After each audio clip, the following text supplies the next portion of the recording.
ಎಲ್ರಿಗೂ ನಮಸ್ಕಾರ. ಗಣಿಕಾ ಕಿಚನ್ ಬ್ಲಾಗ್ಗೆ ಸ್ವಾಗತ.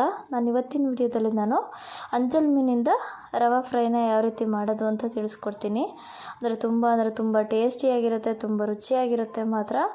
ಅದನ್ನು ಯಾವ ರೀತಿ ಮಾಡೋದು ಅಂತ ನಾನು ಇವಾಗ ತಿಳಿಸ್ಕೊಡ್ತೀನಿ. ಯಾರು ಎಲ್ಲೂ ವಿಡಿಯೋ ಸ್ಕಿಪ್ ಮಾಡ್ತೀರಾ, ಕೊನೆವರೆಗೂ ವಿಡಿಯೋ ನೋಡಿ.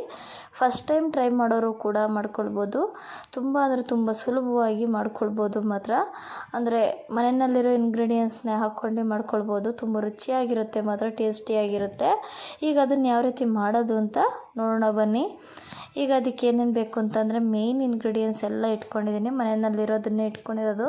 ಆದರೆ ಅದಕ್ಕೆ ಇವಾಗ ಅಂಜಲ್ ಮೀನನ್ನ ಚೆನ್ನಾಗಿ ತೊಳ್ಕೊಳ್ಬೇಕು. ಇದನ್ನು ಉಪ್ಪು ಹಾಕ್ಕೊಂಡು ತೊಳ್ಕೊಂಡು ಇಟ್ಕೊಂಡಿದ್ದೀನಿ ನಾನು. ಉಪ್ಪು ಅರಿಶಿನ ಎರಡೂ ಕೂಡ ಹಾಕ್ಕೊಂಡಿದ್ದೀನಿ. ಇದೊಂದು ಅರ್ಧ kg ಅಂಜಲ್ ಮೀನಿದೆ. ಉಪ್ಪು ತೊಗೊಂಡಿದ್ದೀನಿ ಸ್ವಲ್ಪ ರುಚಿಗೆ ತಕ್ಕಷ್ಟು, ಒಂದು ಸ್ಪೂನಷ್ಟು. ಗರಂ ಮಸಾಲ ಪೌಡರು, ಅಚ್ಕಾರದ ಪುಡಿ, ಜೊತೆಗೆ ಅರಿಶಿನ ಪುಡಿ, ಜೊತೆಗೆ ಉಪ್ಪಿಟ್ಟಿನ ರವೆ, ಉಪ್ಪು ಹಾಕ್ಕೊಂಡು ಇಟ್ಕೊಂಡಿದ್ದೀನಿ. ರವಾ ಫ್ರೈಗೆ ಕಾರ್ನ್ಫ್ಲೋರು, ಧನಿಯಾ ಪೌಡರು, ಶುಂಠಿ ಬೆಳ್ಳುಳ್ಳಿ ಪೇಸ್ಟು ಮನೆಯಲ್ಲೇ ರೆಡಿ ಮಾಡಿರೋದು. ಈಗ ಮಸಾಲ ರೆಡಿ ಮಾಡ್ಕೊಳ್ಳೋಣ. ಈಗ ಫಸ್ಟು ಅರಿಶಿನ ಪುಡಿ ಹಾಕ್ಕೊಂಡಿದ್ದೀನಿ. ಇದಕ್ಕೆ ಒಂದು 1/4 ಟೀ ಸ್ಪೂನಷ್ಟು, ರುಚಿಗೆ ತಕ್ಕಷ್ಟು ಉಪ್ಪು, 1 ಸ್ಪೂನಷ್ಟು ಹಾಕ್ಕೊಂಡಿದ್ದೀನಿ. ನಿಮಗೆ ಅಲ್ಲಿ ಎಷ್ಟಿದೆ ಮೀನು ಅಷ್ಟಕ್ಕೆ ನೋಡ್ಕೊಂಡು ಹಾಕ್ಕೊಂಡಿದ್ದೀನಿ. ಇದು ಗರಂ ಮಸಾಲ ಪೌಡರು ಇದ್ದರೆ ಹಾಕ್ಕೊಳ್ಳಿ, ಇಲ್ಲಾಂದ್ರೇನು ಬೇಡ, ಪರವಾಗಿಲ್ಲ, ಹಾಕ್ಕೊಳ್ಳೇಬೇಕಂತೇನಿಲ್ಲ. ಶುಂಠಿ ಬೆಳ್ಳುಳ್ಳಿ ಪೇಸ್ಟು 1 ಸ್ಪೂನು, 1.5 ಸ್ಪೂನಷ್ಟು ಧನಿಯಾ ಪೌಡರ್ ಹಾಕ್ಕೊಂಡಿದ್ದೀನಿ ಮಸಾಲೆಗೆ ಅಂತ. ಇದು ಅಚ್ಕಾರದ ಪುಡಿ ತೊಗೊಂಡಿದ್ದೀನಿ 1 ಸ್ಪೂನಷ್ಟು. ನಿಮಗೆ ಖಾರಕ್ಕೆ ಎಷ್ಟು ಬೇಕಷ್ಟು ನೋಡ್ಕೊಂಡು ಹಾಕ್ಕೊಳ್ಳಿ. ಈಗ ಇದು ನಾನು ಕಾರ್ನ್ಫ್ಲವರ್ನ ತೊಗೊಂಡಿದ್ದೀನಿ 2 ಸ್ಪೂನು, 2.5 ಸ್ಪೂನಷ್ಟು ಹಾಕ್ಕೊಂಡಿದ್ದೀನಿ. ಇದು ಕೋಟಿಂಗು, ಜೊತೆಗೆ ಎಣ್ಣೆ ಕುಡಿಯಲ್ಲ, ಹಂಗಾಗಿ ಅಷ್ಟೇ ಜೋಳದಿಟ್ಟು. ಜೊತೆಗೆ ಸ್ವಲ್ಪ ಹುಣಸೆ ರಸನ ತೊಗೊಂಡಿದ್ದೀನಿ. ಎಷ್ಟು ಬೇಕಷ್ಟು ನೋಡ್ಕೊಂಡು ಹಾಕ್ಕೊಂಡು ಮಿಕ್ಸ್ ಮಾಡ್ಕೊಳ್ಬೇಕು. ಏನಂತಂದರೆ ತೀರಾ ತೆಳು ಮಾಡ್ಕೊಬಾರ್ದು. ಹುಣಸೆ ಹಣ್ಣಿನ ರಸದಲ್ಲೇ ನಾನು ಕಲಿಸ್ಕೊಳ್ತಾ ಇದ್ದೀನಿ. ಅಂದರೆ ಇದಕ್ಕೆ ನಿಂಬೆಹಣ್ಣು ರಸನೂ ಕೂಡ ಹಾಕ್ಕೊಂಡು, ಇದಕ್ಕೆ ಮೊಟ್ಟೆ ಕೂಡ ಹಾಕ್ಕೊಂಡು ಮಾಡ್ಕೊಳ್ಬೋದು, ಕಲಿಸ್ಕೊಳ್ಬೋದು.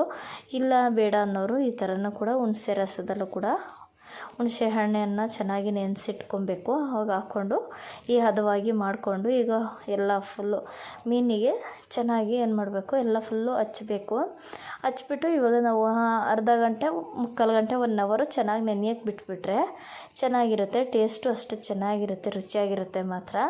ಈ ಥರ ಎಲ್ಲ ಚೆನ್ನಾಗಿ ಹಚ್ಚಿಡಬೇಕಲ್ಲ ಮಸಾಲೆ. ನೋಡಿ, ಸಿಂಪಲ್ ಮಸಾಲೆ ಇದು. ಮಸಾಲೆ ಏನು ಜಾಸ್ತಿ ರುಬ್ಬಾಗೇ ಇಲ್ಲ. ಶುಂಠಿ ಬೆಳ್ಳುಳ್ಳಿ ಪೇಸ್ಟ್ ಒಂದು ರುಬ್ಕೊಂಡ್ರೆ ಅಷ್ಟೇ ಸಾಕು, ಇನ್ನೇನು ಮಸಾಲೆನೆಲ್ಲ ರುಬ್ಬೋ ಹಾಗೇ ಇಲ್ಲ.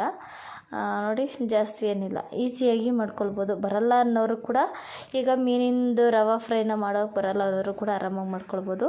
ಈ ಥರ ಹಿಂಗೆ ರವಾ ಫ್ರೈನ ಮಾಡೋದಕ್ಕಿಂತ ಬೇಡ ಅನ್ನೋರು ಈ ಥರ ಹಿಂಗೆಲ್ಲ ಮಸಾಲ ರೆಡಿ ಮಾಡಿಕೊಂಡು ತವಾ ಫ್ರೈನೂ ಕೂಡ ಮಾಡ್ಕೊಳ್ಬೋದು. ಇದೇ ಏನು ಮಸಾಲೆ ಹಾಕಿರ್ತೀನಲ್ವ, ಈ ಥರ ಮಸಾಲೆ ಹಚ್ಕೊಂಡು ಸ್ವಲ್ಪ ಎಣ್ಣೆ ಹಾಕ್ಕೊಂಡು ತವಾದ ಮೇಲೆ ಹಾಕ್ಕೊಂಡು ಕೂಡ ಎರಡೂ ಕಡೆ ಫ್ರೈ ಮಾಡಿಕೊಂಡು ಕೂಡ ತಿನ್ಬೋದು. ತುಂಬ ರುಚಿಯಾಗಿರುತ್ತೆ.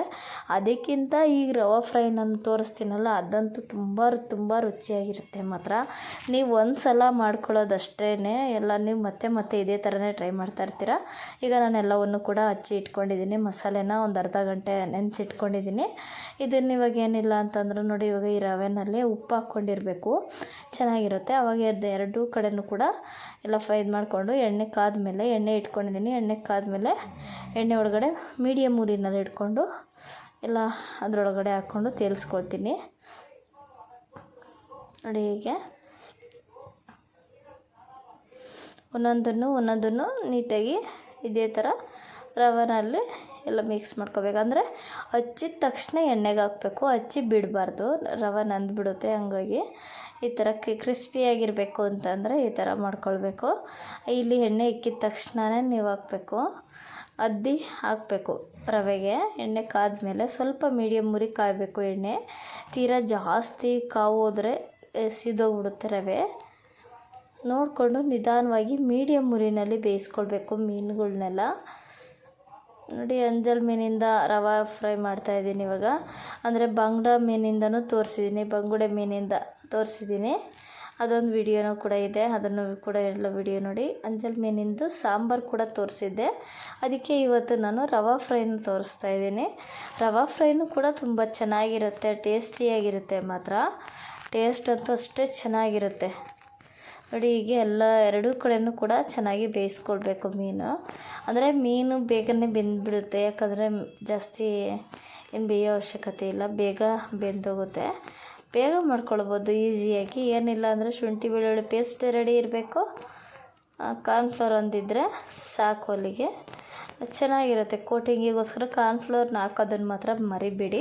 ಕಾರ್ನ್ಫ್ಲೋರ್ ಇಲ್ಲ ಅಂತ ಅಂದ್ರೂ ಕೂಡ ಮೈದಾ ಆದರೂ ಕೂಡ ಸೇರಿಸ್ಕೊಳ್ಬೇಕು.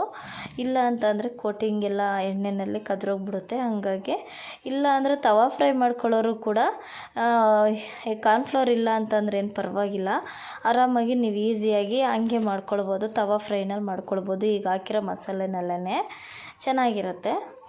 ನೋಡಿ ಈಗ ಎಲ್ಲ ಕೂಡ ಇದೇ ಥರ ಬೇಯಿಸಿ ಇಟ್ಕೊಂಡಿದ್ದೀನಿ. ಎಲ್ಲವನ್ನು ಕೂಡ ಎಷ್ಟು ಚೆನ್ನಾಗಿ ಬೆಂದಿದೆ ಅಂತ ತೋರಿಸ್ತೀನಿ ನೋಡಿ. ಹಾಗೆ ಯಾರಾದರೂ ಹೊಸೊಬ್ಬರು ನನ್ನ ವೀಡಿಯೋ ನೋಡ್ತಾಯಿದ್ರೆ ಇನ್ನೂ ಸಬ್ಸ್ಕ್ರೈಬ್ ಮಾಡ್ಕೊಂಡಿಲ್ಲ ಅಂತಂದರೆ ತಪ್ಪದೆ ಈಗಲೇ ಸಬ್ಸ್ಕ್ರೈಬ್ ಮಾಡ್ಕೊಳ್ಳಿ. ನೋಡಿ ಪೀಸ್ ಎಲ್ಲ ಎಷ್ಟು ಚೆನ್ನಾಗಿ ಬೆಂದಿದೆ, ಎಷ್ಟು ಕರೆಕ್ಟಾಗಿ, ಎಷ್ಟು ಕ್ರಿಸ್ಪಿಯಾಗಿ, ಎಷ್ಟು ಚೆನ್ನಾಗಿರುತ್ತೆ ಅಂದರೆ ಉಪ್ಪು ಖಾರ ಎಲ್ಲ ಚೆನ್ನಾಗಿ ಅಂಟಿರುತ್ತೆ. ಎಷ್ಟು ರುಚಿಯಾಗಿರುತ್ತೆ ಅಂತಂದರೆ ನೀವು ಒಂದು ಸಲ ಇದನ್ನು ಟ್ರೈ ಮಾಡಲೇಬೇಕು, ಅಷ್ಟು ಚೆನ್ನಾಗಿರುತ್ತೆ. ಈ ಥರ ತವಾ ಫ್ರೈ ಆಗಿಂತನೂ ರುಚಿಯಾಗಿರುತ್ತೆ ರವಾ ಫ್ರೈ.